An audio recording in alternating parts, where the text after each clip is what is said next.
모든 영광을 하나님께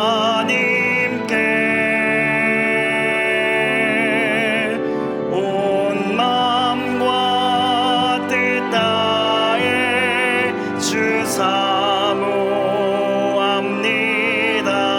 모든 영광을 하나님께.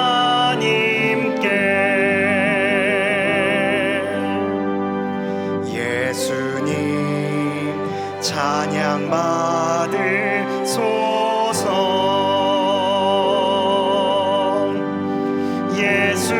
예수님 찬양 받으소서.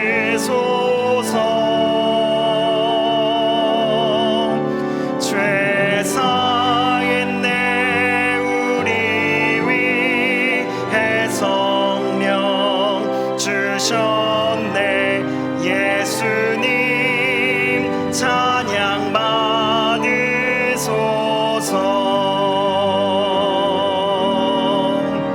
위로의 성령님이시여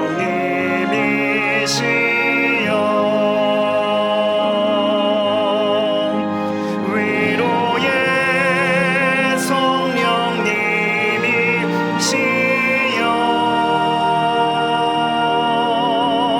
우리 안에 계셔서 늘 인도하셨네. 위로의 성령님이시여.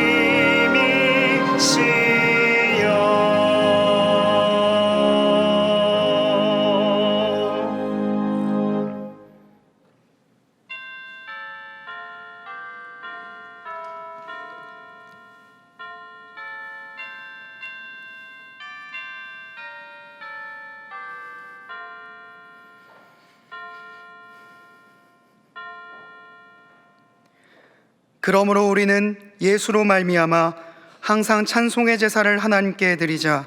이는 그 이름을 증언하는 입술의 열매니라. 사랑과 은혜가 충만하신 하나님 아버지, 우리를 구원하여 주신 하나님께 감사하며 주의 자녀들이 예배의 자리로 나와왔습니다. 우리의 입술로 올려드리는 찬양, 우리의 삶으로 올려드리는 예배를 기쁘게 받아 주시옵소서. 낙엽이 물드듯 열매가 연그러 가듯 우리의 영혼도 이 시간을 통해 자라나게 하여 주시옵소서. 마음에 품고 기도하는 한 영혼을 기억하여 주시고 지금도 도움의 손길이 필요한 온 열방에 주의 구원이 임하게 하여 주시옵소서. 이 모든 간구 우리 구주 예수 그리스도의 이름으로 기원하옵나이다. 아멘.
지난 한 주간 우리의 삶을 돌아보며 침묵으로 참회의 기도를 드리겠습니다.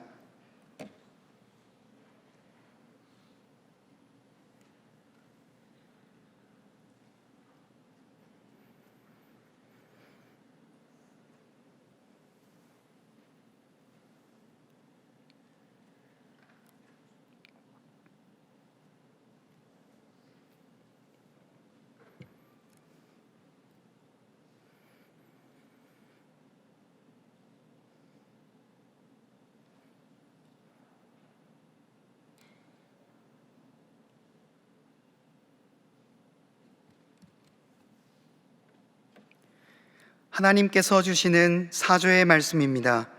그리스도 예수 안에 있는 속량으로 말미암아 하나님의 은혜로 값없이 의롭다 하심을 얻은 자 되었느니라. 아멘.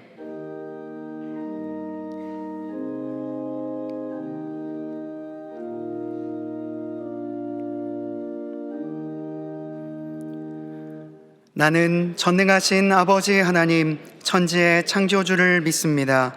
나는 그의 유일하신 아들 우리 주 예수 그리스도를 믿습니다.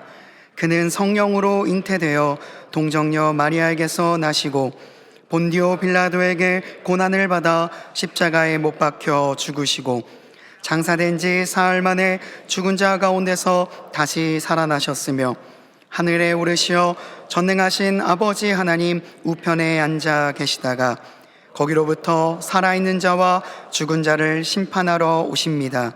나는 성령을 믿으며 거룩한 공교회와 성도의 교제와 죄를 용서받는 것과 몸의 부활과 영생을 믿습니다. 아멘.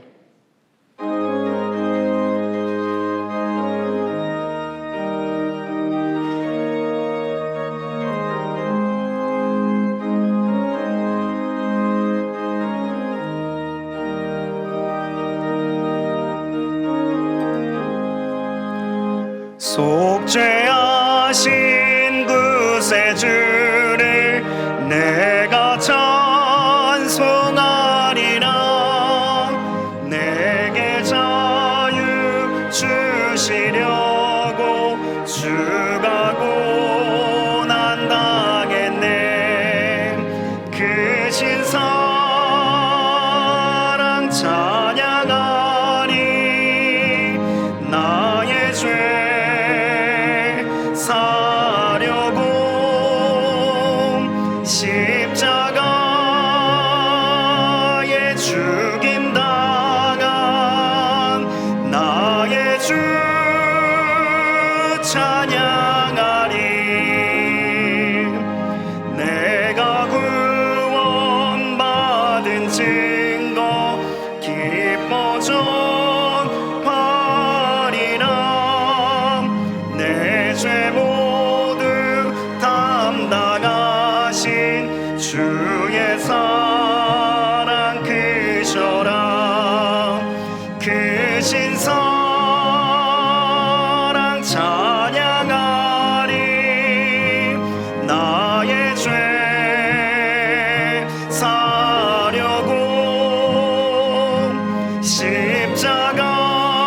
십자가에 죽임당한 나의 주 찬양하리. 승리하신 구세주를 내가 찬송하리라.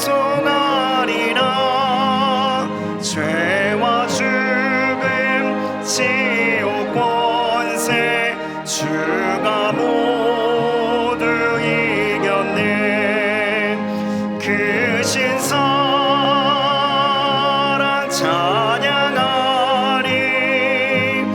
나의 죄 사려고 십자가에 죽임당한 나의 주 찬양하리. 고마우신 구세주를 내가 찬송하리라.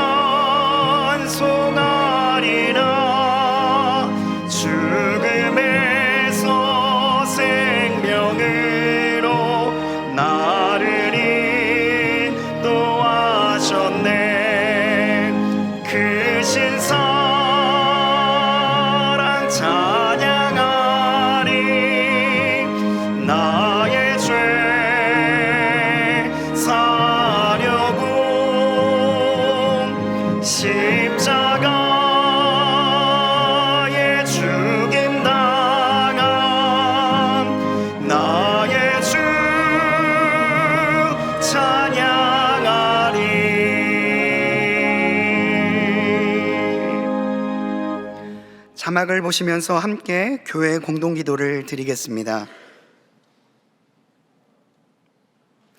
산 소망이신 하나님, 이 바나바 김소피아 선교사님의 현지 사역을 통해 많은 사회적 약자들이 위로받게 하시고 말씀을 통한 신앙의 성장을 경험하게 하옵소서.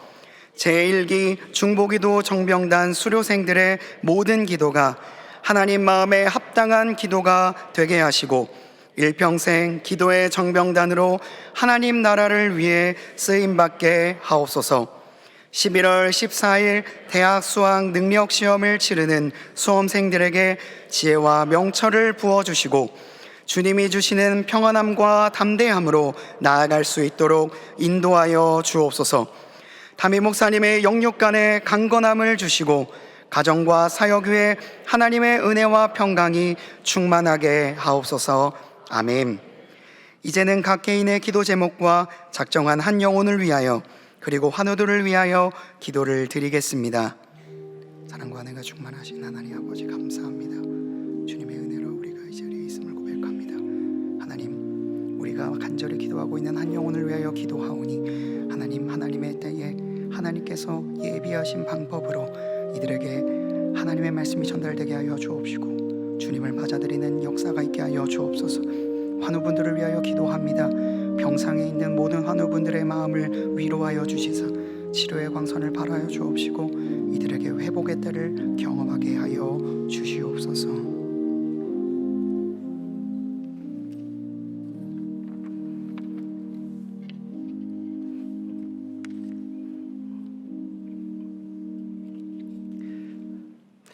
거룩하신 하나님 아버지, 지난 한 주 동안도 지극하신 사랑과 은혜 가운데 우리들을 지켜보아여 주시고 주님의 몸된 교회로 가을이 깊어가는 복된 날 예배 자리로 불러 모아 마음과 정성을 다하여 예배하게 하시니 감사합니다. 찬송과 영광과 경배를 올려드리니 우리 예배를 기쁘게 받아 주옵소서. 주님의 공로를 힘입어 하나님 전에 나왔지만 세상을 사는 동안 주님의 영광을 흐리게 하는 죄 많은 모습으로 살아왔음을 고백합니다. 어리석은 우리를 긍휼히 여겨주시고 십자가의 보혈로 정결케 하여 주옵소서. 불과 같은 성령으로 안목과 정욕과 이생의 자랑으로 물든 마음을 태워주셔서 먼저 하나님의 나라와 의를 구하는 삶이 되게 하시고 하나님께서 기뻐하실 일을 행하는 믿음의 용사들이 되게 하옵소서. 사랑의 하나님, 불안하고 분주했던 우리 성도들에게 손 내밀어 든든한 믿음의 반석 위에 세워주셔서 주님만 바라보는 믿음으로 모든 두려움이 떠나 평안과 자유함을 얻는 거룩한 예배가 되도록 인도하옵소서. 특별히 이번 주 목요일은 수학 능력 시험이 있습니다. 동안교회 수험생 자녀들은 하나님의 놀라운 능력과 지혜와 에너지와 가능성이 있사오니 어떠한 장애물을 만나도 좋은 결과를 거두게 없어서 원치 않는 결과가 나오더라도 수능이 인생의 마지막이 아니라 시작임을 알고 좌절하는 자녀가 없게 하시고 결과 가운데도 감사하며 나아가는 하나님의 자녀들이 되게 없어서 하나님, 지구촌의 전쟁이 사라지게 없어서 하나님, 대한민국을 긍휼히 보시고 하나님의 주관하심으로 대한민국이 다시 한번 도약할 수 있도록 인도하옵소서. 전능하신 하나님께서 이 땅을 통치하여 주시고 우리 민족 속에 평화를 내려주옵소서. 포괄적 차별금지법을 막아주시고 고통과 신음에 가득한 이 사회를 성령의 은혜로 건강한 사회가 되도록 역사하여 주옵소서. 미움과 다툼이 일어나는 곳에 주님의 사랑으로 심어주셔서 한 마음이 되는 사회로 변화시켜 주시되 주님의 뜻에 따라 지도자들에게 지혜와 판단력을 주옵소서. 크신 뜻과 섭리로 세우신 우리 동안교회가 행복 나눔 축제를 준비합니다. 찾아오는 영혼들이 구원받고 초대되는 강사와 성도들이 크신 은혜를 체험하며 하나님의 소명을 온전히 감당하는 교회가 되게 하옵소서. 지치고 상한 성도들이 치료받고 위로받아 회복되는 교회가 되게 하옵소서. 새로운 삶으로 힘차게 나아가는 영적인 공급처가 되게 하시고 주님 오시는 그날까지 늘 살아 움직이며 생명이 넘치는 은혜의 공동체가 되길 소망하며 기도합니다. 주의 종으로 부름받고 수고한 담임 목사님께 주의 선하심으로 매 순간 영육의 강건함과 능력을 부어 주옵소서. 자신을 돌볼 수 있는 마음의 여유와 사랑을 주셔서 염려와 내면의 스트레스, 무기력증, 성도들로 인해 상처받는 마음들이 있다면 주님께서 위로하여 주시고 속히 회복하여 주옵소서. 사모님과 자녀에게 복의 복을 더하여 주셔서 은혜의 샘이 날마다 가정 안에 차고 넘치게 하옵소서. 이 시간 생명의 말씀으로 우리를 감화하시어 한 주간 울고 웃으며 보내온 일들이 말씀을 통하여 주의 뜻을 찾아 회복되고 영적인 성숙을 이루도록 성도 한 사람 한 사람을 깊이 만나 주시고 주님의 강한 팔로 붙들어 주옵소서. 찬양대의 찬양을 기쁘게 받아 주시고 교회 각처에서 수고하고 봉사하는 손길 위에 하늘의 복을 내려 주옵소서. 이번 한 주간도 우리와 동행하여 주시고 발걸음을 지켜주실 우리 주 예수 그리스도 이름으로 기도드립니다. 아멘.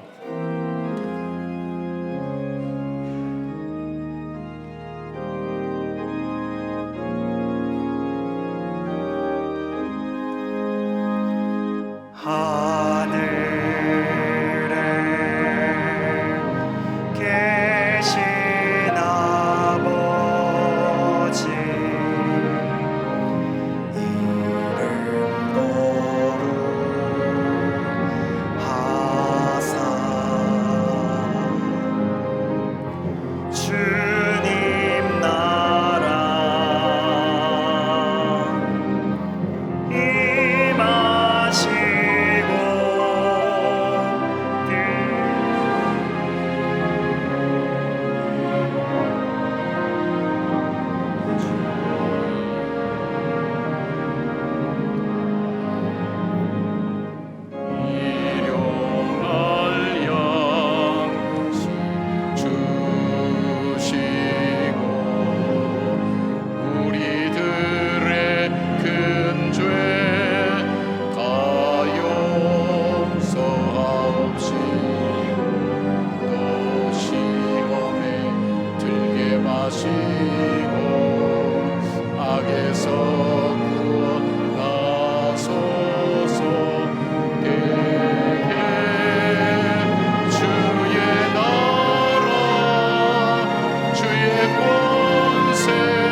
참 좋으신 하나님, 아무나 올 수 없는 이 자리에 저희들을 불러서 하나님 주님께서 초청하여 주시고 또 성령으로 감동 감화 시켜주셔서 고달프고 지친 인생을 살아가는 저희들 속에 말씀을 통한 쉼을 주시고 찬양을 통해 우리 마음의 기쁨을 허락하시며 기도를 통해 마음의 간구를 주님 앞에 올려드릴 수 있는 복된 예배를 허락하시니 감사를 드립니다.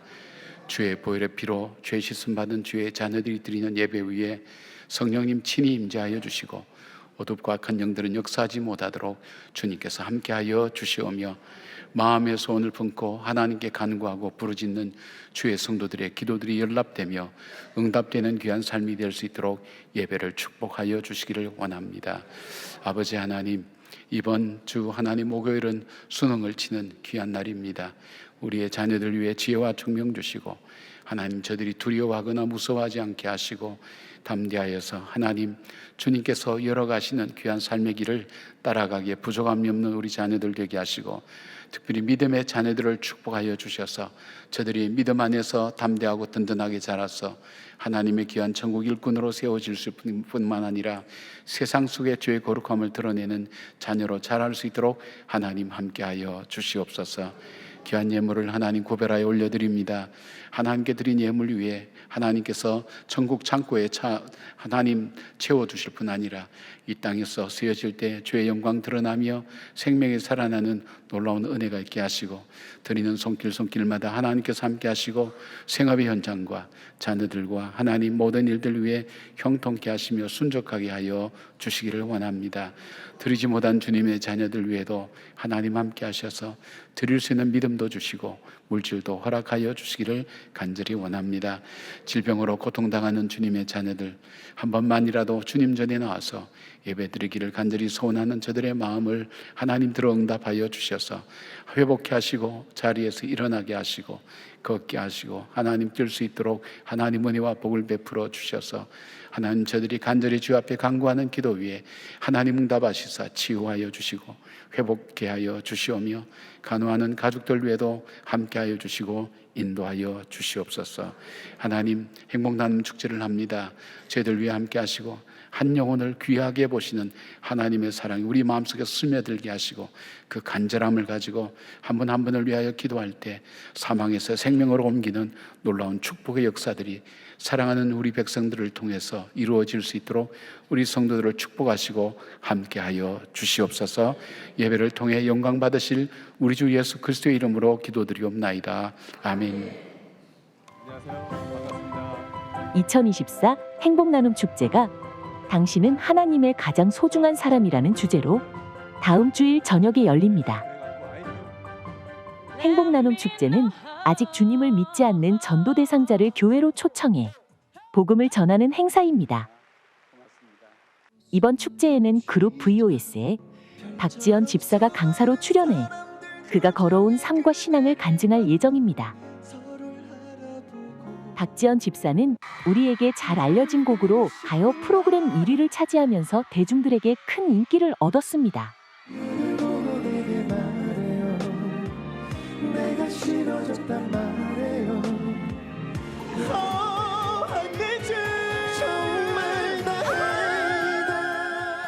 그러나 바쁜 생활로 삶은 지쳐가기 시작했습니다. KBS 뮤직뱅크였던 것 같습니다. 뮤직뱅크 1위였죠. 그래서 막 울면서 제가 막 이렇게 멘트하고 소감 말하고 집에 돌아와서 이제 근데 이 트로피를 막 던지고 싶었어요. 마치 내 삶은 대문 앞에 10원짜리가 100억 원어치 널려 있는 삶 같다.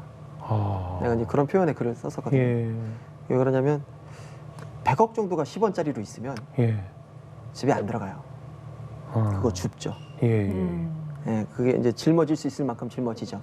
손가락으로. 그 손가락이 다 불어 트겠죠. 그렇죠. 예. 근데 그렇게 내가 한 포대 짊어지고 들어와 봐야 한 100만 원밖에 안 돼요. 그렇죠. 10원짜리라서. 너무 무겁고. 무겁고 들 수가 없죠. 예, 예. 그래서 그걸 들고 잠을 자자니 누가 다 집어가면 어떡해. 그렇죠. 또 나가는 거예요. 그렇죠. 그렇죠.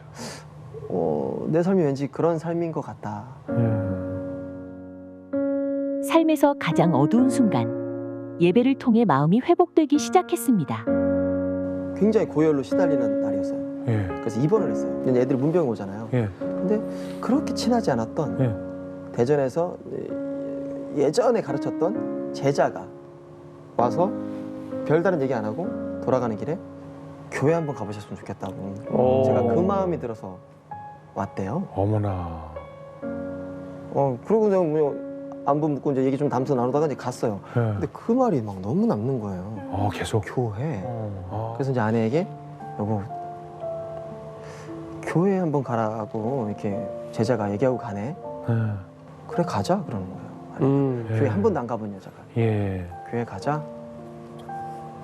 그러고 이제 운전해서 가는데 눈물이 나기 시작하는 거예요. 교회가 이제 앞이에요. 와 아내랑 나랑 끌어안고 펑펑 울면서 둘이 맨 뒤에 앉아가지고 꺽꺽대고 울었어요. 근데 어떤 모르는 사람들이 와가지고 뒤에서 꺽꺽대고 우니까 목사님도 그렇죠. 뭐 이렇게 젊은 부분 같은데 그렇죠. 꺽꺽대고 우니까 말씀을 하시다가 우리가 넘어오니까 막 설교 중에? 네, 설교 중에 이렇게 조용히 하시는 거예요. 그래서 그 성도들이 같이 울어. 우리가 너무 우니까. 어머. 그랬던 사건이 기억이 나요. 지금은 6남매의 가장이자 대중들에게 사랑받는 가수로 활동하면서 하나님의 사랑을 전하고 있습니다. 안녕하세요. 동안교회 성도 여러분. 저는 6남매 아빠 VOS의 박지연이라고 합니다. 동안교회 행복나눔 축제에 저를 초대해 주셔서 정말 진심으로 감사드립니다. 그날 제가 정말 많은 노래도 들려드리고 많은 찬양도 들려드리고 또 제 삶에 함께 하셨던 그 하나님의 은혜를 함께 나누려고 준비 중에 있는데요. 정말 주변에 믿지 않으시는 분들이나 가족 여러분들 많이 초청하셔서 그 은혜 함께 나눌 수 있는 좋은 시간이 되었으면 좋겠습니다. 제가 재밌게 해드릴게요. 11월 17일 모두 그날 만나요. 행복하세요. 고맙습니다. VIP와 함께하는 행복나눔 축제에 성도님들의 많은 참여 바랍니다. 예, 다음 주 저녁입니다. 다음 주일은 우리가 한 영혼을 초청하는 그런 날입니다. 여러분께서 연초에 기도하셨던 그분들 하나님 다음 주일은 어떤 계기를 하나님께서 만들어 주셔서 저희들로 초청하도록 그렇게 시간을 잡았습니다. 여러분께서 이 한 주일 동안 기도하시면서 또 멀리 떨어져 있는 분들은 연락이라도 드리면서 지나가는 얘기도 괜찮습니다. 성령께서 감동을 주신 대로 우리 박지연 집사님도 교회라는 말이 그 마음의 단어가 와닿아서 하나님께서 그로 하여금 교회로 가게 하고 하나님 앞에서 자기 모습을 보게 하고 살아가는 모습을 보게 하면서 오히려 증거하는 삶으로 하나님 바꿔주신 것을 보지 않습니까? 우리가 전하는 것은 우리가 해야 될 일이지만 그 뒤는 아버지께서 알아서 하십니다. 하나님께서 알아서 하시니까 여러분 전하는 것 자체를 꺼려하지 마시고 어떤 방법이든지 함께 전하면서 복음을 전하시고 또 다음 주 같은 경우는 또 여러분들이 또 우리 박지연 집사님 오니까 같이 좀 초청하셔서 오시면 교회에서 환영도 하고 또 축복도 하고 사랑도 나누고 선물도 드리고 그렇게 할 겁니다. 여러분께서 꼭 그렇게 해주셔서 우리만의 구원이 아니라 그 구원이 흘러내려갈 수 있도록 여러분께서 그렇게 함께 해주시면 고맙겠습니다. 다음 주일날입니다. 다음 주일이니까 여러분 기억하시고 주일날 낮 예배 때 인도하셔도 괜찮고 또 우리 예배에 함께 참여하게 하시고 저녁 예배 때 많이 좀 초청하셔서 오실 수 있도록 그렇게 하시기를 바랍니다. 오늘 저녁 예배는 중보기도 정병단 수료 예배인데 이 정병단이라 그러면 무슨 여기 군대 조직이 교회에 있나 이렇게 생각할 수 있는데 우리가 예배 시간마다 그냥 지금 우리도 예배 드리지만은 이 시간에 저 4층에서 모여서 예배를 위해서 기도합니다. 저는 여러분들이 어떤 분들이 오신지 잘 몰라요. 그리고 알아도 한 주일의 삶 동안에 이분들이 어떤 형편과 상황이 있는지도 잘 알지 못해요. 제가 간절히 기도하는 것은 하나님 오늘 예배를 통해서 이분들 마음이 힘을 얻고 용기를 얻고 요나단이 다윗이 가장 절망할 때 가까이 와서 하나님을 믿게 하고 힘을 얻도록 했던 것처럼 그런 역사들이 일어나는 예배가 됐으면 좋겠습니다. 그런 마음인데 그것이 저의 마음이지만은 이것을 구체적으로 기도하는 분들이 있습니다. 그분들을 정병단이라고 합니다. 1부부터 5부까지 하고요.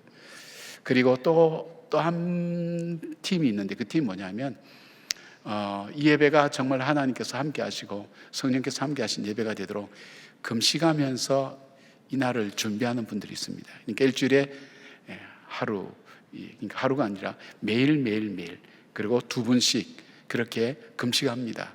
금식하면서 기도를 하게 됩니다. 참 귀한 일이죠. 근데 금식하면 내가 온전히 금식하면 내가 기도를 교회 예배를 위해서 하는 것 같지만 은혜는 자기가 받습니다. 예배의 은혜를 누리게 됩니다. 전혀 알지 못했던 새로운 것을 경험하게 됩니다. 굉장히 귀한 일이죠. 그래서 하루에 2분 정도만 매일매일 날짜를 적어서 금식하겠다고. 건강이 안 좋으신 분들은 그냥 한 끼씩 3번 나누어도 되지 않습니까? 여러분이 내시경 검사 받을 때 한 끼 금식하라 그러면 얼마나 꼭 참고 참으시죠. 식사 안 하시죠. 그렇듯이 정말 하나님 앞에 그렇게 기도하면서 간절하게 예배가 정말 예배될 수 있도록 하나님이 임재하시는 예배가 되도록 여러분께서 그렇게 기도하시는 분들 되기를 바랍니다. 그분들은 1층에 내려가시면 우리 벽에 이렇게 자기 이름을 적는 난이 있습니다. 그러니까 하루에 2번만 적을 수 있습니다. 그래서 우리가 52번 이렇게 표시가 365일 이렇게 표시가 되어 있습니다. 그래서 여러분이 기도하심으로 인해서 같이 기도할 수 있도록 여러분 함께 해주시면 고맙겠습니다. 여러분께서 엘리베이터 옆에 부착된 360일, 65일 금식 기도표에 여러분께서 함께 해주시면 감사하겠습니다. 기도의 빚을 우리가 많이 지고 있죠. 그래서 1년에 하루만이라도 그 빚을 갚겠다는 마음으로 함께 참여해 주시면 고맙겠습니다. 다음 세대를 위한 부모 교육이 이제 3주 계속되는데 이번 주가 2번째 주입니다. 이번 주 그러니까 오는 토요일 날 또 그 다음 주 토요일 날 아침 10시 반에 우리 중예배실에서 있게 됩니다. 있게 되는데 특별히 이번에는 김지연 약사라고 의료 전문인이 오셔서 이 동성애에 대한 부분들, 사실이 어떠한 것인지, 우리가 그냥 막연히 성경에서 죄라고 얘기하니까 그냥 그렇게 죄라고 생각하는 분들이 있는데 그 정도가 아니고, 이 의료 전문인 입장에서 이 병이 이것이 어떤 결과를 낳고 어떤 어려움을 주고 어떤 이 위험한 일인가 하는 것들을 우리에게 설명해 주면서 우리 자녀들에게 영향을 좀 끼쳐주기를 원하는 그런 마음입니다. 그러니까 여러분 오시고 그 다음 주는 우리 박상진 교수님 오셔서 자녀 교육에 대해서 어떤 원리를 가지고 할 것인지 그렇게 나눠주게 됩니다. 그래서 요즘 할머니 할아버지 영향력도 크죠. 왜냐하면 손자 손녀들을 양육하는 분들이 많더라고요. 낮에 보면서 굉장히 중요한 분들이죠. 그들에게 주는 한마디 또 하나, 조그만 가치관 하나라도 심어줄 수 있다면 얼마나 귀한지 모르겠습니다. 꼭 나오시면 고맙겠습니다. 이제 그 이주영 어린이, 오늘 새로 교회 나온 우리 이주영 어린이 있습니다. 자기 왔다고 벌써부터 고함 지르고 그럽니다. 우리 이덕우 성도님, 최효정 성도님 가정 속에 첫 아들입니다. 하나님께서 주신 귀한 자녀입니다. 서시고요. 우리가 함께 기도할 때 여러분도 같은 마음으로 기도해 주시기를 바랍니다. 하나님, 오늘 주영이가 처음 주님 전에 엄마 아빠의 품에 안겨서 이 강대상으로 올라왔습니다. 우리 성도님과 함께 인사하는 귀한 시간입니다. 하나님, 이 가정에 귀한 선물을 주셔서 참으로 고맙습니다. 기도의 열매요, 사랑의 열매요, 감사의 열매인 줄 압니다. 이 자녀가 믿음 안에서 잘 자라서 육체적으로 건강하여 장수하는 축복을 누리게 하시고 그 마음이 온유하고 겸손하여서 땅을 기업으로 받게 하여 주시오며 정한 마음을 창조하시고 정직한 영을 새롭게 하셔서 구원의 즐거움이 떠나지 않고 이 혼란된 세상 속에서 여호와를 경외하며 모든 축복이 있음을 알게 해 주시기를 간절히 원합니다. 이 자녀가 이 땅을 살아가며 필요한 하나님 물질의 축복도, 지혜와 지식의 축복도, 총명의 축복도 하나님 함께 하여 주셨고 만남의 축복을 허락해 주셔서 믿음의 부모를 통해 이 땅에 왔사오니 좋은 친구들도 만나게 하시고 좋은 선후배도 그리고 좋은 선생님들도 만나게 하여 주셨고 좋은 공동체도 만나게 하시며 하나님 좋은 배우자도 만나게 하시고 좋은 목회자도 만나게 하셔서 저들이 영적으로 갈급함이 없이 이 땅을 살아가며 지혜롭게 살아갈 수 있도록 도와주시길 원합니다.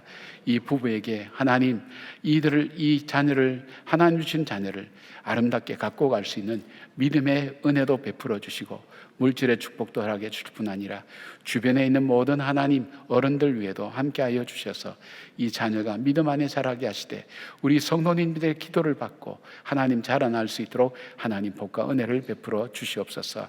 일평생 살면서 악한 마귀가 건들지 못하도록 주의 성령이 늘 동행하여 주시고 믿음의 귀한 아들 딸로 자라서 하나님 이 가정에 하나님 주신 귀한 자녀의 기쁨이 넘쳐날 수 있도록 도와주시옵소서.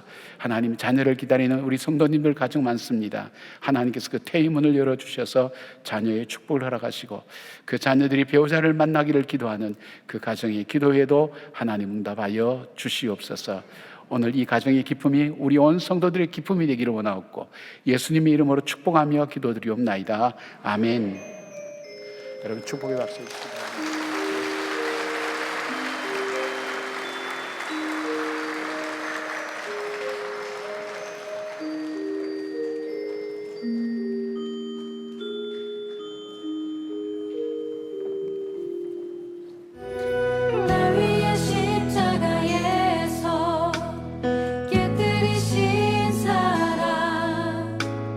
오늘도 그 사랑 안에 나 거하리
우리에게 주시는 하나님의 말씀은 누가복음 16장 19절부터 31절까지의 말씀입니다. 다 함께 일어나셔서 하나님의 말씀을 경청하겠습니다. 한 부자가 있어 자색 옷과 고운 베옷을 입고 날마다 호화롭게 즐기더라. 그런데 나사로라 이름하는 한 거지가 헌데 투성이로 그의 대문 앞에 버려진 채 그 부자의 상에서 떨어지는 것으로 배불리려 하매 심지어 개들이 와서 그 헌데를 핥더라. 이에 그 거지가 죽어 천사들에게 받들려 아브라함의 품에 들어가고 부자도 죽어 장사되매 그가 음부에서 고통 중에 눈을 들어 멀리 아브라함과 그의 품에 있는 나사로를 보고 불러 이르되 아버지 아브라함이여 나를 긍휼히 여기사 나사로를 보내어 그 손가락 끝에 물을 찍어 내 혀를 서늘하게 하소서. 내가 이 불꽃 가운데에서 괴로워하나이다. 아브라함이 이르되 예 너는 살았을 때에 좋은 것을 받았고 나사로는 고난을 받았으니 이것을 기억하라. 이제 그는 여기서 위로를 받고 너는 괴로움을 받느니라. 그뿐 아니라 너희와 우리 사이에 큰 구렁텅이가 놓여 있어 여기서 너희에게 건너가고자 하되 갈 수 없고 거기서 우리에게 건너올 수도 없게 하였느니라. 이르되 그러면 아버지여 구하노니 나사로를 내 아버지의 집에 보내소서. 내 형제 5이 있으니 그들에게 증언하게 하여 그들로 이 고통받는 곳에 오지 않게 하소서. 아브라함이 이르되 그들에게 모세와 선지자들이 있으니 그들에게 들을지니라. 이르되 그렇지 아니하니이다. 아버지 아브라함이여 만일 죽은 자에게서 그들에게 가는 자가 있으면 회개하리이다. 이르되 모세와 선지자들에게 듣지 아니하면 비록 죽은 자 가운데서 살아나는 자가 있을지라도 권함을 받지 아니하리라 하였다 하시니라. 이것은 하나님의 말씀입니다. 아멘.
우리 찬양대 찬양 얼마나 참 귀하고 우리 마음을 하나님께로 나갈 수 있도록 열어주는지 알 수 없습니다. 다시 한번 우리 찬양대와 오케스트라를 위해서 우리 격려 박수하십시다. 고맙습니다.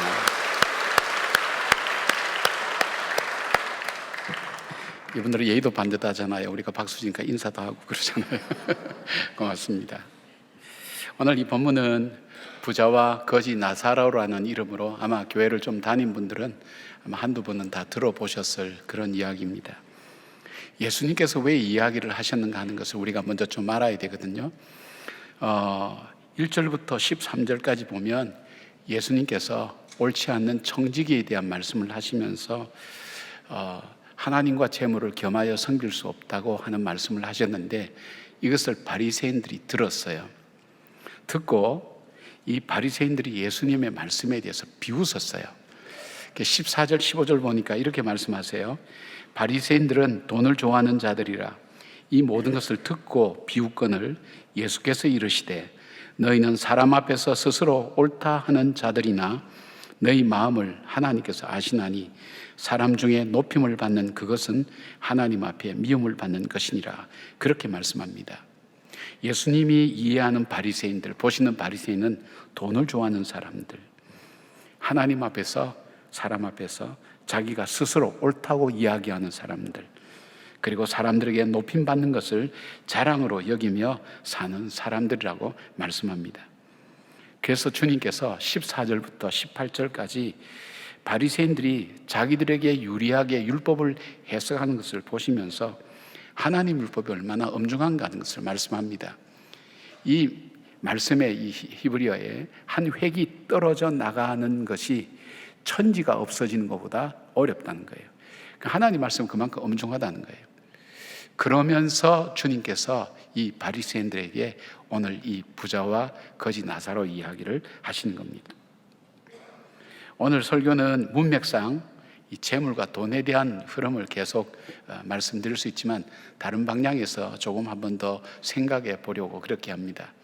하나님께서 너는 왜 내 말을 그렇게 좀 좁게 해석하고 그렇게 좀 이 폭넓게 믿지를 못하냐, 뭐 이렇게 책망을 받는다 할지라도 있는 말씀 그대로 전해보는 것이 저에게서는 참 중요한 일이라고 생각합니다. 그래서 오늘 여러분과 함께 예수님께서 왜 이 이야기를 하셨는지를 같이 돌아보면서 한 세 가지를 말씀드리려고 합니다. 죽음 그 이후, 그 제목 다음에 세 가지는, 첫째는 죽음 그 이후에는 심판이 있습니다. 첫 번째로 심판이 있습니다. 두 번째는 천국과 지옥이 있습니다. 세 번째는 죽음 그 이후에는 아무런 기회가 주어지지 않습니다. 이런 말씀으로 하나씩 하나씩 우리가 함께 살펴보려고 합니다. 첫 번째로 죽음 후에는 심판이 있다는 것입니다. 저에게 예언의 은사가 있어요. 몇 번 여러분에게 말씀한 걸로 기억하는데 제가 예언을 잘 하는 사람은 아닙니다. 그러나 한 번 하면 예언을 지금까지 틀려본 적이 없습니다. 그래서 오늘 예언을 좀 하려고 합니다. 잘 들어보시고 그 예언을 여러분 잘 준비하시기 바랍니다. 200년 후에 이 자리에 있을 분 아무도 없습니다. 별로 틀렸다고 생각 안 합니다. 전에는 100년 하면 자신감이 있었는데 요즘은 100세 시대가 넘어가니까 200살로 올렸어요. 죽음은 누구에게나 한 번은 다 오는 거죠. 젊은 사람에게든 나이 든 사람에게든 부유한 사람에게든 가난한 사람이든 병든 사람이든 건강한 사람이든 그리고 지식이 많은 사람이든 배우지 못한 사람이든 어떤 사람이든 죽음은 공평하게 사람에게 반드시 오게 되어 있습니다. 많은 사람이 죽음에 대한 생각은 막연히 하고 있어요. 죽는다는 것을 막 실감나게 받아들이진 않아도 죽을 때 되면 내가 벌써 죽을 때가 됐나 그렇게 마지막에 깨닫는 분들이 많지만 이게 죽음은 언제 찾아올지 모르기 때문에 그냥 죽는다는 것은 인지하고 있어요. 그렇게 생각해요. 그러나 죽음이 끝이라고 생각해요. 세상의 사람들이 스스로 목숨을 이렇게 끊는 사람들이 많은데 그 사람들 마음에는 마지막에 이 모든 복잡하고 어려운 짐들, 무거운 짐들 죽으면 끝나는데 그렇게 생각하는 것을 가지고 있단 말이에요. 그러니까 죽으면 다 끝난다고 생각하는 거예요. 고통도 아픔도 무거운 짐도. 근데 성경은 그렇게 말씀하지 않으세요. 히브리서 9장 27절 보니까 이런 말씀하세요. 한 번 죽는 것은 사람에게 정해진 것이요 그 후에는 심판이 있으리라고 말씀하고 있습니다. 주님은 이야기 중에 두 장면을 보여주십니다. 부자와 나사로라는 사람의 삶과 그리고 죽음 후에 정반대의 모습을 보여주고 계시죠. 이 운명의 분기점이 심판이라는 것을 통해서 결정되었다는 것을 말씀하고 계십니다. 즉 바리새인들은 율법을 자기들에게 유리하게 해석하고 그것이 항상 옳다고 주장했습니다. 그러나 예수님께서는 그들에게 심판의 권한이 바리새인들의 해석에 달리는 것이 아니라 하나님께 있고 하나님만이 심판주 되신다는 것을 주님은 강조하고 있습니다. 야고보서 4장 12절 보니까 입법자와 재판관은 오직 한 분이시니 누가 능히 구원하시기도 하시면서 멸하시기도 하시느니라. 너는 누구이기에 이웃을 판단하느냐. 고린도후서 5장 10절에 보면 이는 우리가 다 반드시 하나님 그리스도의 심판대 앞에 나타나게 되어 각각 선악간에 그 몸으로 행한 것을 따라 받으려 함이라. 요한계시록 20장 12절에 보니까 또 내가 보니 죽은 자들이 큰 자나 작은 자나 그 보좌 앞에 서 있는데 책들이 펴 있고 또 다른 책이 펴졌으며 그 생명책이라. 죽은 자들이 자기 행위를 따라 책들에 기록된 대로 심판을 받으니 그렇게 되어 있어요. 이게 저와 여러분이 처할 운명입니다. 전혀 상상하고 싶지도 않고 그리고 예상도 못했던 그 운명을 성경은 지금 우리들에 대해서 말씀하고 있어요. 죽음에는 심판이 있다. 그리고 심판의 재판관은 하나님이시라는 것을 말씀하고 있어요. 우리가 이런 믿음을 가지고 이렇게 보면 우리를 굉장히 당황하게 하는 하나님의 말씀이 있어요. 마태복음 25장에 보면 천국과 종말에 대한 말씀을 하시면서 주님께서 양과 염소의 비유를 말씀하십니다. 이게 왜 우리에게 충격으로 다가오는가 하면 심판날에 두 부분으로 나눈다 그랬어요. 왼편과 오른편으로 나누고 왼편에는 염소 같은 신자 사람들, 오른편에는 양과 같은 사람들 이렇게 나눈다 그랬어요. 그래서 왼편에 있는 사람들이 자기가 이 땅을 살면서 정말 잘했던 것, 정말 주님을 위해서 봉사도 하고 섬기고 어려운 사람도 돕고 하는 그 얘기를 쭉 늘어놓는데 주님께서 41절 말씀에 그 얘기를 듣고 난 다음에 이렇게 말씀합니다. 또 왼편에 있는 자들에게 이르시되 저주를 받은 자들아 나를 떠나 마귀와 그 사자들을 위하여 예비된 영원한 불에 들어가라. 그렇게 말씀하십니다. 굉장히 당황스럽죠. 그리고 오른편에 있는 양과 같은 사람들은 자기들이 한 일이 없다 그래요. 저희들은 잘한 일은 아무것도 없습니다. 그런데 40절에 보니까 너희가 여기 내 형제 중에 지극히 작은 자 하나에게 한 것이 곧 내게 한 것이니라. 그렇게 말씀합니다. 이 이야기가 우리에게 충격으로 다가오는 것은 우리는 그렇잖아요. 내가 내 인생을 돌아볼 때 잘 살았다 그렇게 생각하는 분들도 있고 못 살았다 그렇게 생각하는 분들도 있을 거예요. 그리고 다른 사람들이 당신 보면 너무 부러워, 당신은 정말 잘 살았다 그렇게 얘기하는 말씀을 듣는 분도 있을 거예요. 그것대로 결정이 되지 않는다는 거예요. 그 결정은 하나님의 주권에 달려 있다는 거예요. 아무리 내가 잘 살았다고 스스로 생각해도 하나님께 보시기에 아니면 아니라는 거예요. 사람들이 칭찬해도 아니라는 거예요. 이것이 우리를 굉장히 당황하게 합니다. 그러면 우리는 어떻게 살아야 되는가? 이런 어떤 것을 믿는 사람들은 어떻게 사는지 하는 것을 성경이나 또 간증이나 이런 부분을 통해서 많이 볼 수가 있어요. 제가 얘기할 수 있는 것도 있어요. 그러나 좀 더 우리가 분명하게 서로 이해하기 위해서 요셉의 예를 들어볼게요. 요셉은 여러분이 잘 아는 것처럼 형들이 요셉을 팔아버렸어요. 애굽에다가 팔아버렸으니까 외국에 어린 나이에 팔려갔으니까 그 마음에 얼마나 상처가 컸겠어요. 얼마나 형들을 죽이고 싶은 마음이 많을 거예요. 그는 그 집의 일을 생각하면서 통곡했다는 얘기도 성경에 나와요. 그가 팔려가서 종으로 팔려가서 죽도록 고생하고 거기서 겨우 신임 얻었는데 모함과 억울한 일을 당해서 감옥에 또 가게 됐어요. 거기서 참혹하게 어려움을 겪다가 하나님 은혜로 총리 대신이 되면서 애굽의 총리가 되었어요. 그래서 가나안 땅에 있던 자기 아버지와 그 형제들을 그 가족들을 다 데리고 와서 봉양하고 섬기고 있었어요. 근데 그 아버지 야곱이 돌아가셨어요. 그때부터 형들이 걱정하기 시작하는 거예요.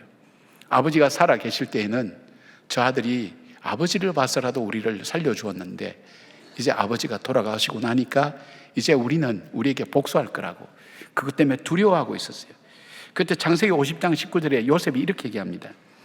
요셉이 그들에게 이르되 두려워하지 마소서. 그리고 중요한 말이 내가 하나님을 대신하리까. 자기는 심판자가 아니라는 거예요. 그리고 내 삶도, 당신들의 삶도 내 손에 달려있지 않다는 거예요. 하나님께 있다는 거예요.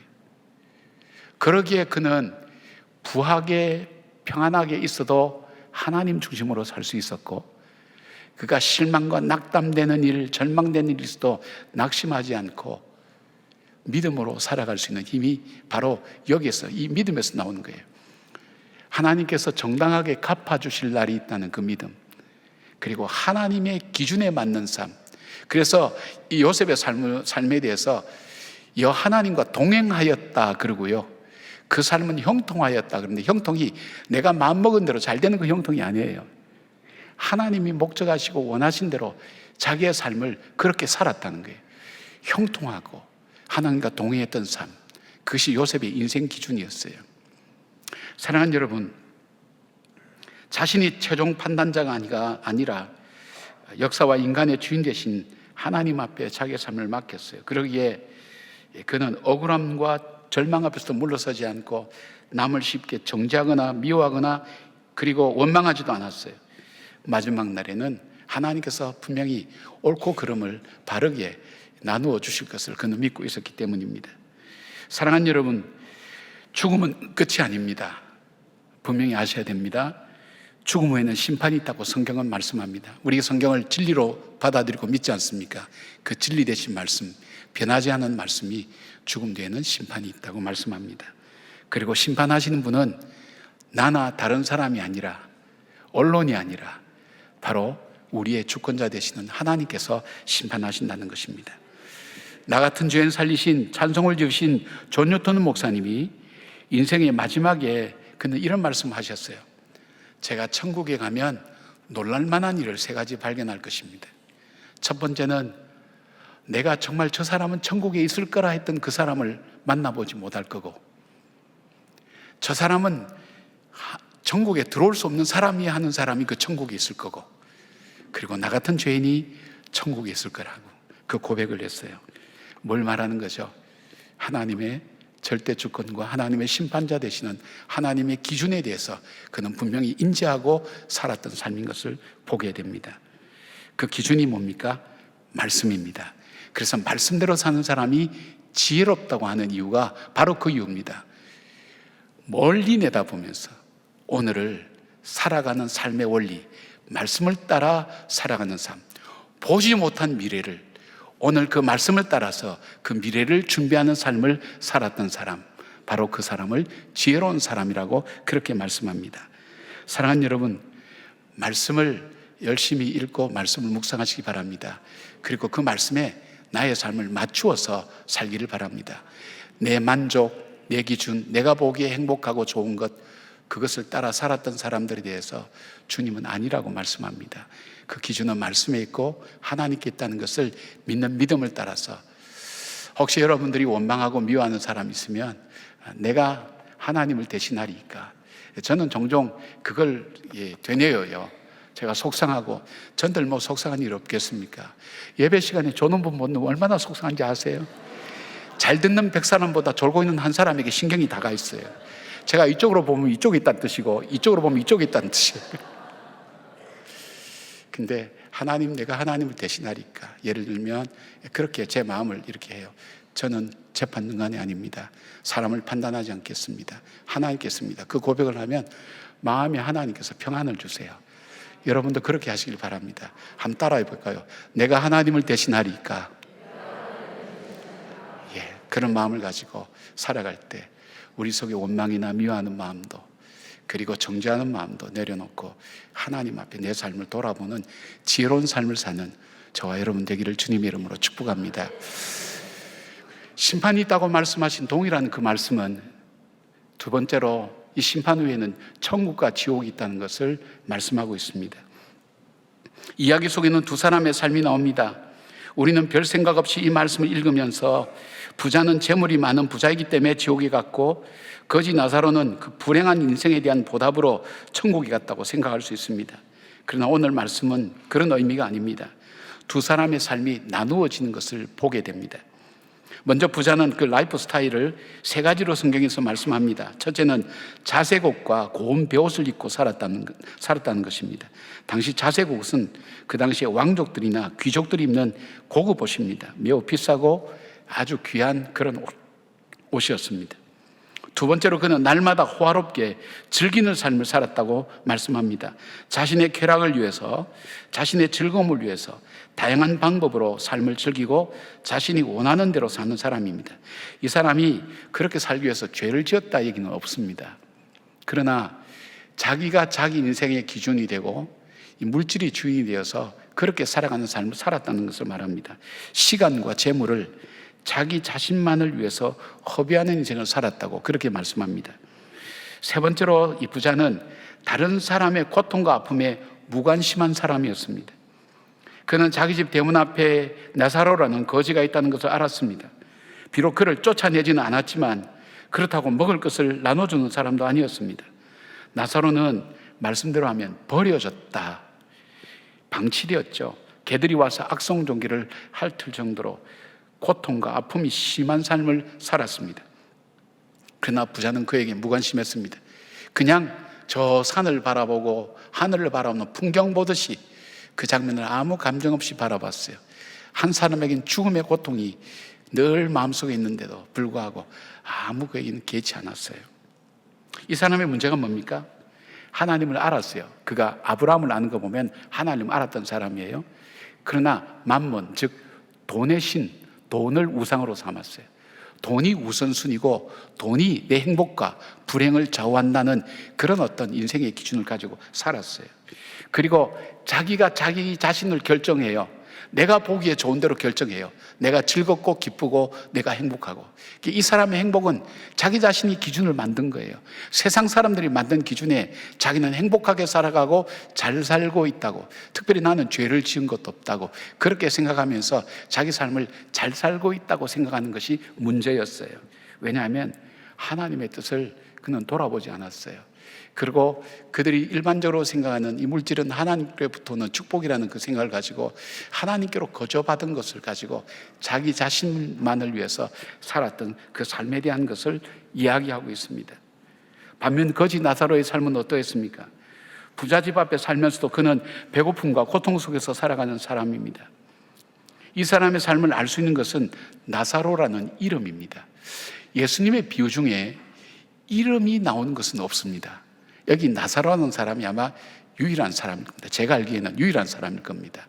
왜 성경에서 나사로라는 이름을 이렇게 밝혔을까? 보통 유대인들은 이름 속에 뜻이 있고 그 삶의 모습이 담겨 있다고 그렇게 생각합니다. 이 나사로의 뜻은 하나님은 나의 도움이라는 뜻입니다. 하나님은 나의 도움.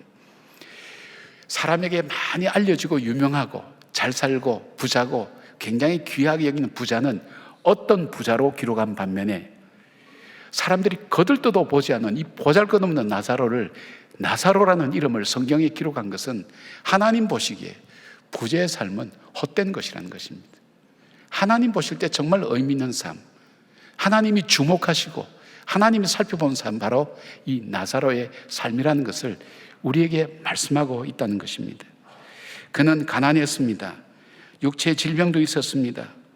소외된 사람이었습니다. 그러나 하나님을 의지하며 사는 사람이었습니다. 그가 나중에 죽어서 아브라함의 품에 안겼다는 것은 그가 믿음으로 구원받고 천국에 있다는 것을 의미합니다. 나사로가 간 천국은 어떤 곳입니까? 천국은 하나님과 영원히 함께 거하는 곳입니다. 그리고 천국은 우리의 피부에 와닿는 표현은 위로가 있고 슬픔과 고통과 눈물이 없는 곳입니다. 이 세상은 슬픔과 고통과 눈물이 없는 날이 어디 있습니까? 수고와 슬픔뿐이라고 그랬는데 우리 인생의 무거운 짐 지고 가지 않는 사람이 누가 있습니까? 무거운 짐들이 어깨에 다 이렇게 묶여져 있지 않습니까? 발목에도 어깨에도 짐들로 묶여있는 우리의 고달픈 인생길 아닙니까? 그런데 계시록 21장 4절에 보니까 천국에 대해서 이렇게 말씀하고 있어요. 모든 눈물을 그 눈에서 닦아주시니 다시는 사망이 없고 애통하는 것이나 고가는 것이나 아픈 것이 다시 있지 아니하리니 처음 것들이 다 지나갔음이리라. 그리고 이 천국에 대해서는 영원한 하나님 위로와 빛이 함께하는 기쁨과 안식의 평안이 있는 곳이라고 그렇게 말씀합니다. 여러분이 장례식에 가서 이 본문 아마 많이 들어보실 거예요. 그러나 그것은 나와는 상관없다고 생각할지도 몰라요. 이분은 유족들에게 해당되고 저 죽은 사람에게 해당되고 좋은 데 갔으니까 좋은 거다, 그런 의미로 받아들일 거예요. 그러나 실존적으로 여러분 한번 받아들여 보세요. 나사로에게 희망이 있었을까요? 그 삶에 희망이 있었을까요? 희망 없었을 거예요. 요즘처럼 의술이 발달하는데도 정말 고치지 못하는 병들 때문에 절망하는 사람들 얼마나 많습니까? 가난합니다. 그가 다시 회복될 만한 가능성은 하나도 없습니다. 사람들에게 소외당합니다. 무시당합니다. 멸시당합니다. 그 삶이 역전되고 달라질 인생은 아무것도 없어요. 희망 아무것도 없었어요. 그 사람에게 소망이 뭘까요? 천국이 있어야 되지 않겠어요? 정말 악한 사람들 많아요, 여러분. 히틀러 같은 사람, 스탈린 같은 사람, 대표적인 사람들, 수백만 명을 죽게 하고 수천만 명을 죽인 사람, 마찬가지죠. 그분들이 한 번 죽는다면 너무 억울하죠. 그렇지 않아요? 당한 입장에서 억울하지 않아요? 뭔가 이렇게 공평하게 필요한 것이 있어야 되지 않을까요? 칸트라는 이 대가가 자기의 첫 번째 순수이성 비판이라는 책을 쓰고 연구를 하고 연구를 해도 결국 안 되어서 처음에는 하나님이 있는 것을 그리 긍정도 부정도 안 하다가 그의 다른 책에서는 필요에 의한 신을 그는 기록하게 됩니다. 신이 있어야 되겠다고 생각합니다. 이 말은 심판이 있어야 된다고 생각하는 겁니다. 그래야 인생이 공평하다고 생각하는 겁니다. 나사로에게 이 소망이 있었기에 그가 살아갈 수 있었어요. 하나님의 품에 안겨서 그건 평안과 안식을 누리는 바로 그런 영원한 곳입니다. 그렇다면 부자가 간 지옥은 어떤 곳일까요? 성경에는 영원한 형벌과 고통으로 가득 찬 불못이 있고 하나님과 단절된 절망 가운데서 슬피우며 이를 가는 곳이라고 말씀합니다.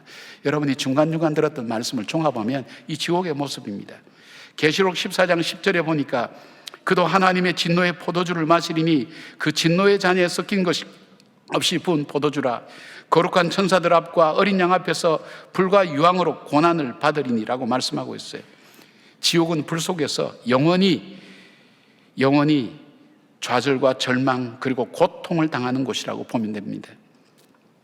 부자는 고통 중에 눈을 들어 나사로를 보고 아브라함에게 간청하여 나사로를 보내서 손가락 끝에 물을 찍어 내 혀에 서늘하게 하소서. 여러분, 손가락에 물을 찍어서 혀에 이 바른 뿐 뭐가 시원하겠어요? 그러나 그 한 방울마저도 귀하게 여기는 필요한 바로 그곳, 그것을 묘사하고 있어요. 얼마나 그가 고통 중에 괴로워하는 것을 상상해 볼 수 있어요. 이 절망의 고통의 자리에 누가 가기를 원하는 사람이 있습니까? 아무도 없습니다. 어떤 분이 전도하면서 그랬다 그래요. 예수 믿고 천당 가세요. 그랬더니 그분이 너나 잘 가세요. 흔히들 듣는 말이죠. 그래서 그분이 말을 바꿨답니다. 그럼 지옥에 잘 가세요. 그랬더니 그때부터는 관심 갖고 달라들면서 막 따지더랍니다. 이게 뭘 말하나요, 여러분? 세상 사람들도 지옥에 대한 두려움이 있어요. 실존적인 두려움이 있어요. 실존적인 두려움이라는 것은 실제는 있는데 잘 인식하지 못하는 것. 그러니까 막연한 두려움이 그 마음속에 있는 거, 지옥이 있는 거예요. 거기에 대한 두려움이 있어요. 영어에도 욕이 지옥에나 가라 하는 그런 욕이 있어요. 최고의 욕이죠, 여러분. 지옥은 아무나 가고 싶지 않아요. 가고 싶은 곳이 아니에요. 머물고 싶지도 않아요. 정말 영원한 고통의 세계인 지옥 가기를 원하는 사람 없어요. 그럼 어떤 사람이 천국 가죠? 가난하든 부유하든 하나님은 나의 도움이심을 믿고 주님 주신 소망으로 살아가는 사람이 천국에 들어가는 사람입니다.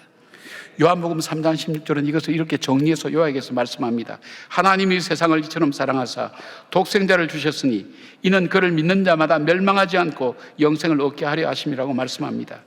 예수 그리스도를 자신의 구세주와 주님으로 믿는 사람, 그래서 그 믿음 가지고 예수님을 닮아가는 사람, 바로 그 사람이 천국에 가는 사람이라고 말씀합니다. 사랑하는 여러분, 천국과 지옥은 반드시 있습니다. 영원한 천국은 바로 그 믿음으로 가는 나라입니다. 자기에게 주어진 이 모든 은혜가, 구원의 은혜가 하나님께로부터 거저받은 것임을 깨닫고 그 사랑으로 이 땅을 살아가며 하나님께서 원하시는 삶을 살아가는 인생, 바로 그 사람이 구원받은 백성의 삶이요 구원받은 백성입니다. 예수 그리스도로 말미암아 거저받은 구원의 은혜를 감사하면서 힘들고 어렵지만 그럼에도 불구하고 천국의 소망 붙들고 그 어려움을 이겨내며 성령의 도우심으로 하나님 앞에서 주신 그 삶의 길을 아름답게 살아가는 저와 여러분 되기를 바랍니다. 자, 우리에게 심판이 있고 우리에게 천국과 지옥이 있다고 말씀하시는 하나님의 말씀은 우리에게 죽음 후에는 기회가 어떤 기회도 주어지지 않는다는 것을 우리에게 말씀하고 있습니다. 인간에게 가장 비극적인 하나는 깨달았지만 돌이킬 기회가 없다는 것. 비극이라고 하는 것은 내가 분명히 깨달았어요. 이제는 확실히 알았어요. 이제는 분명히 알겠어요. 맞아요. 그런데 그것을 되돌릴 수도 돌이킬 수도 없는 바로 그 환경에 처한 사람. 그 사람이야말로 비극적인 인생을 산 사람입니다. 비극이라고 얘기할 수 있어요. 이야기 속의 부자는 정말 그가 사는 삶이 너무나 고통스럽고 후회스러워서 나사로를 보내어서 자기 5 형제에게 증언하여 자기와 같이 이 고통의 세상이 오지 않도록 해달라고 부탁을 합니다.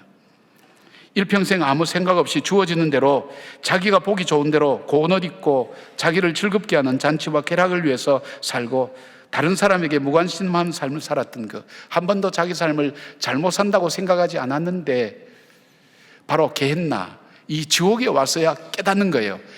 아, 이게 잘못된 삶이었구나. 이게 내가 이렇게 살았으면 안 되는구나. 그래서 부탁이 나사로를 저 땅에 보내어서 죽은 사람이 살아나면 내 형제들이 내 말을 믿을 거 아니겠냐. 이 말을 믿게 되지 않겠냐. 천국과 지옥이 분명히 있다. 이것을 증거하여서 나와 같은 고통을 당하지 않게 해달라고. 형제의 사랑이 특심했던 사람일 수도 볼 수 있죠. 그러나 거절당합니다. 이곳과 저곳은 절대 분리된 곳이며 땅에서 형제들은 여전히 모세와 선지자들의 말씀을 들으면 될 것이라고 그렇게 말씀합니다. 덧붙여서 만약 모세와 선지자의 말을 듣지 아니하면 비록 죽은 자가 살아나서 이야기해도 믿지 않을 거라고 말씀합니다. 마르다의 오빠 나사로가 살아나도 믿지 않았던 사람들 우리는 연상할 수 있지 않습니까? 오히려 일 때문에 나사로를 죽이려고 했던 사람들을 볼 수 있습니다. 자, 그렇다면 우리가 오늘 살아가는 오늘 삶의 의미는 뭘까요? 오늘 삶의 의미는 기회의 시간입니다. 오늘 나는 기회를 갖고 있다는 겁니다. 우리에게 시간이 있다는 것은 기회가 있다는 뜻입니다. 우린 시간 속에 살아가잖아요. 시간이 끝나면 죽는 거예요. 나에게 시간이 있다는 것은 아파할 수도 슬퍼할 수도 있고 기뻐할 수도 있고 어떻게 나에게 기회가 있다는 거예요. 그러면 가장 이 기회를 잘 쓰는 것이 어떤 걸까요? 우리에게 있는 기회가 뭘까요? 첫 번째는 회개의 기회입니다. 오늘 나에게는 회개의 기회. 회개의 기회랄까? 뭐 거창하고 그런 게 아니에요. 30절 보니까 부자의 결정적인 후회가 뭐냐면 회개하지 않았다는 거예요.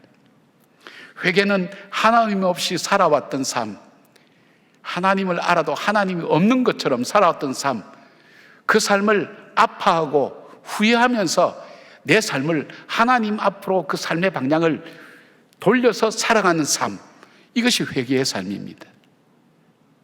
이것은 하나님과의 관계 회복을 위한 삶입니다. 여러분, 우리가 죽어서 천국 가는 것도 중요하지만은 굉장히 중요하죠. 가장 중요한 것이죠. 그러나 우리가 살아서 주님과 교제하면서 이 땅에서 하나님 나라의 기쁨을 누리면서 살아가는 삶도 참 중요합니다. 그러기 위해서는 하나님과의 관계가 막혀서는 안 됩니다. 하나님과의 관계, 죄로 인해서 막혀가는, 우리는 죄성을 갖고 있기 때문에 아직 완성된 부분이 아니기 때문에 실수할 수도 있고 넘어질 수도 있고 깨어질 수도 있습니다. 그런데 그 하나님 앞으로 자기 자신 하나님 앞에서 자기를 보면서 자기를 회개하고 하나님께 나가는 삶, 하나님과의 관계 회복의 삶이죠. 회개는 하나님과 관계를 회복하는 굉장히 중요한 도구입니다. 다윗이 그런 죄를 지어도 그가 시편 51편에 보면 하나님께 회개하면서 하나님, 내가 죄를 지어서 죄인이 아니라 내 본성 자체가 죄 중에 태어났습니다. 그 고백, 본질적인 죄의 고백을 하면서 하나님 앞에 회개합니다.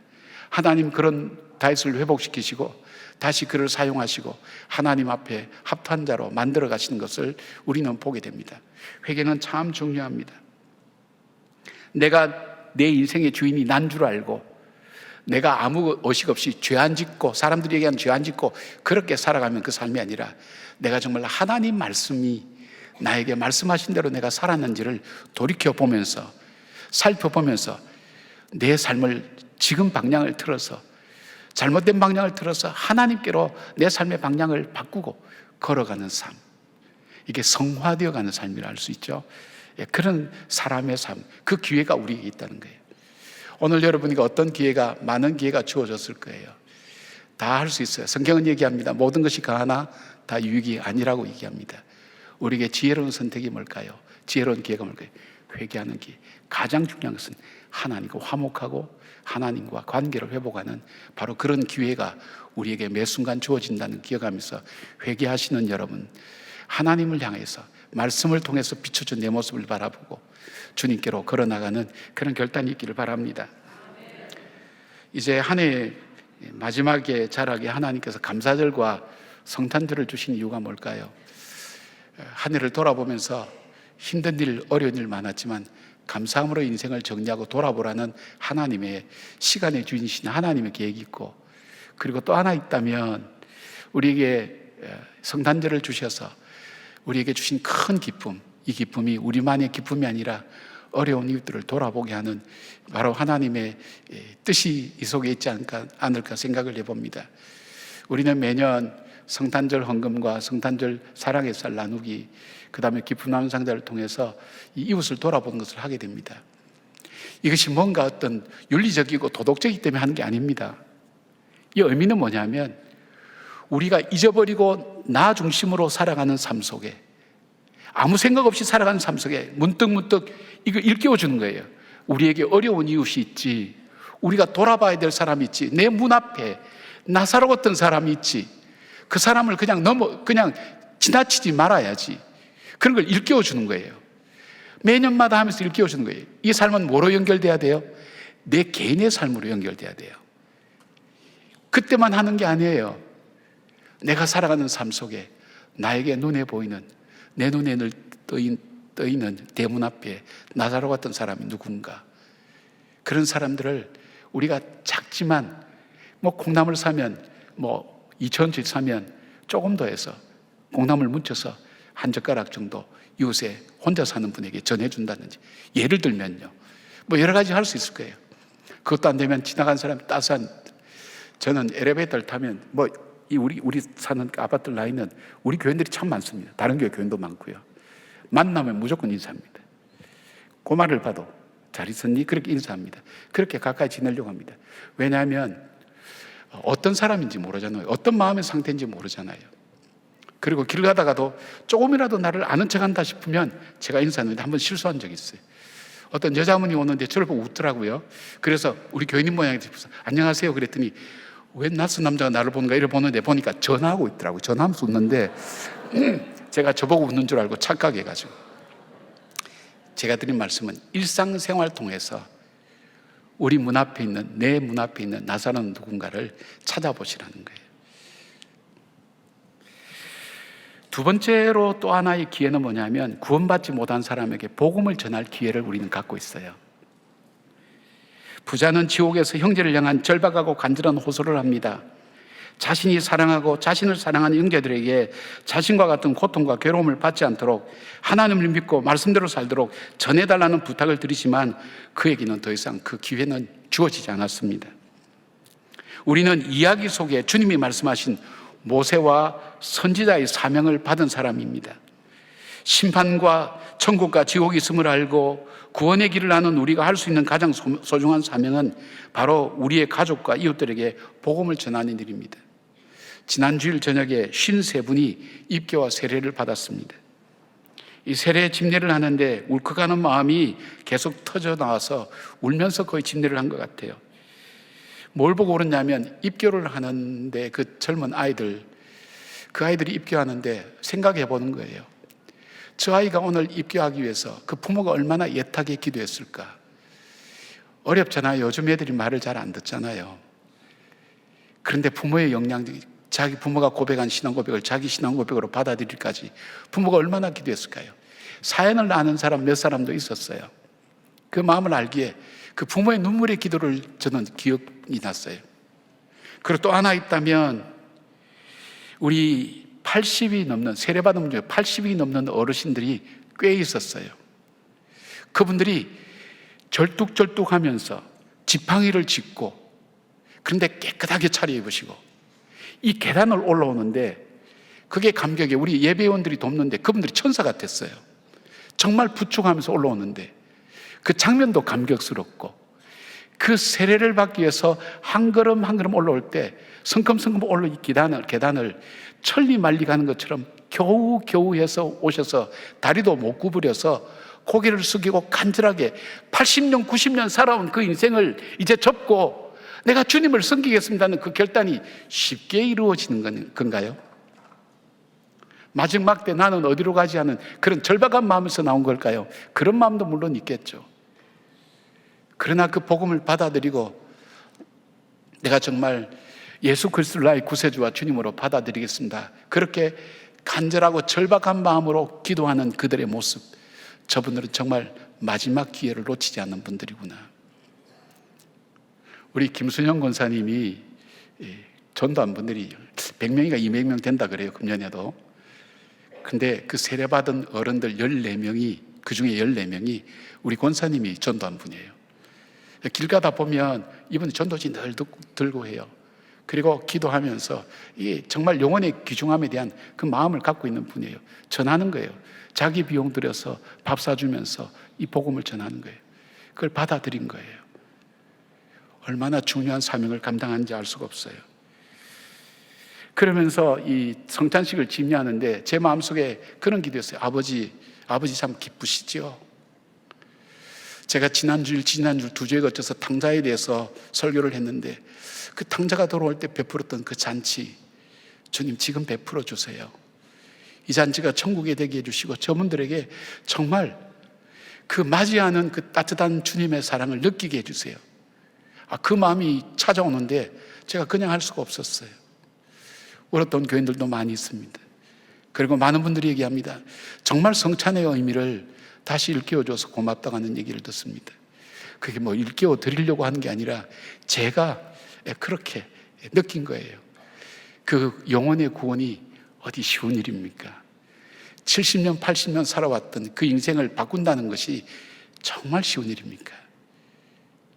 그분에게 복음을 전하고 그분으로 하여금 천국의 소망을 붙들고 살아갈 수 있도록 우리에게 그 기회를 하나님께서 주신 것입니다. 사랑하는 여러분, 다음 주는 행복나눔 축제죠. 마침 이거 다 하는 이유도 여러분에게 부담 드리는 것이 아니라 우리에게 이 사명이 있다는 것을 일깨워 주는 거예요. 그러니까 1년 내내 행복나눔 축제를 해야 되는 거예요. 매 순간 나에게 기회를 얻든지 못 얻든지, 때를 얻든지 못 얻든지 나에게 전해주신 이 복음, 여러분은 한번 이 복음이 나한테 어떻게 전해지게 되었을까? 내가 왜 오늘 이 시간 여기 앉았을까? 한번 생각을 한번 해보세요. 누군가가 있단 말이에요. 그런데 누군가를 계속해서 짚어 올라가면 반드시 위에 피의 대가가 있어요. 순교의 피가 있어요. 밟아서 올라가면 그 피의 대가가 있어요. 순교의 피의 대가로 오늘 직접 연결시키면 피의 대가로 내가 구원함을 받은 거예요. 그 구원이 나에게서 중단되기를 원하십니까? 아니면 이 구원이 다른 사람들에게도 증거되고 나누어지기를 원하십니까? 우리에게 기회입니다. 마지막이 되면 그러고 싶어도 그러지 못합니다. 제가 아는 우리 교회 장로님 한 분은 요양병원에 가셨는데 거기서 전도를 하시는 거예요. 방에 같이 있는 분들에게 전도하시다가 하나님 나라 가셨어요. 평소에 삶을 통해서 참 존경했지만 그 소식을 들으면서 참 복음에 분명한 확신 가지고 살았던 분이라는 것을 다시 한번 생각하게 됐어요. 사랑하는 여러분, 꼭 기억하십시오. 심판이 있습니다. 천국과 지옥이 반드시 있습니다. 그때가 되면 기회가 없습니다. 지금이 기회입니다. 하나님 주신 기회를 꼭 붙잡는 저와 여러분 되기를 바랍니다. 아멘. 기도하겠습니다. 아버지, 오늘은 다 아는 이야기, 어쩌면 상투적인, 어쩌면 또 듣기도 싫어하는 그런 이야기일 수도 있습니다. 그 아버지 이야기를 전했습니다. 하나님 전하는 것은 저에게 준 사명인데 이 말씀을 나의 말씀으로 받는 것은 성령님께서 도와주시지 않으면 그렇게 받아들일 수가 없습니다. 성령님, 하나님의 말씀을 하나님 말씀으로 받게 하시고 그 말씀의 생명력이 내 삶을 변화시키고 새롭게 하는 놀라운 체험들이 우리 성도님들 가운데 넘쳐날 수 있도록 함께하여 주시옵소서. 예수님의 이름으로 기도드립니다. 아멘. 우리 다 같이 일어나셔서 고백의 찬양 함께 하십시다.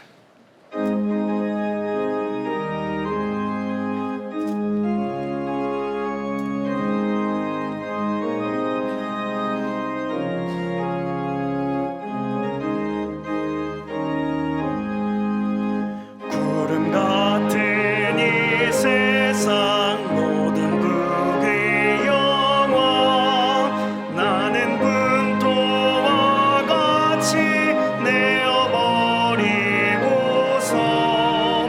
오직 천국의 복을 사모하며 사니 구원받은 내 이름 기억하옵소서.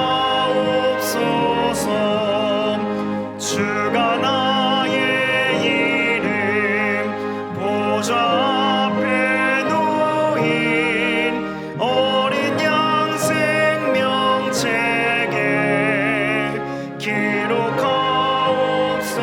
기록하옵소서. 주여 몸의 피로써 모든 죄 씻으사 나의 부정한 것을 씻어 밝히소서. 흰 눈보다 더 희게 죄를 씻었으니 구원받은 내 이름 기록하옵소서. 주가 나의 이름 보좌 앞에 놓인 어린 양 생명책에 기록하옵소서.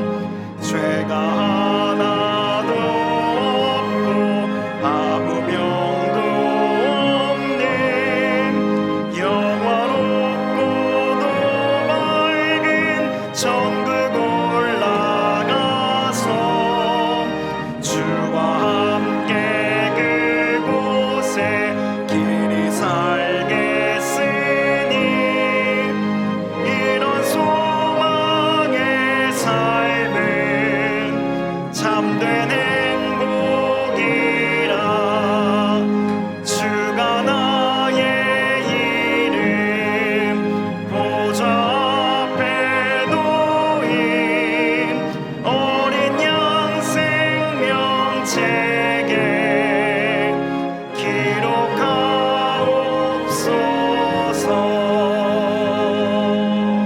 기록하옵소서. 11월 이달의 말씀을 함께 선포하시겠습니다. 내 계명은 곧 내가 너희를 사랑한 것 같이 너희도 서로 사랑하라 하는 이것이니라. 아멘.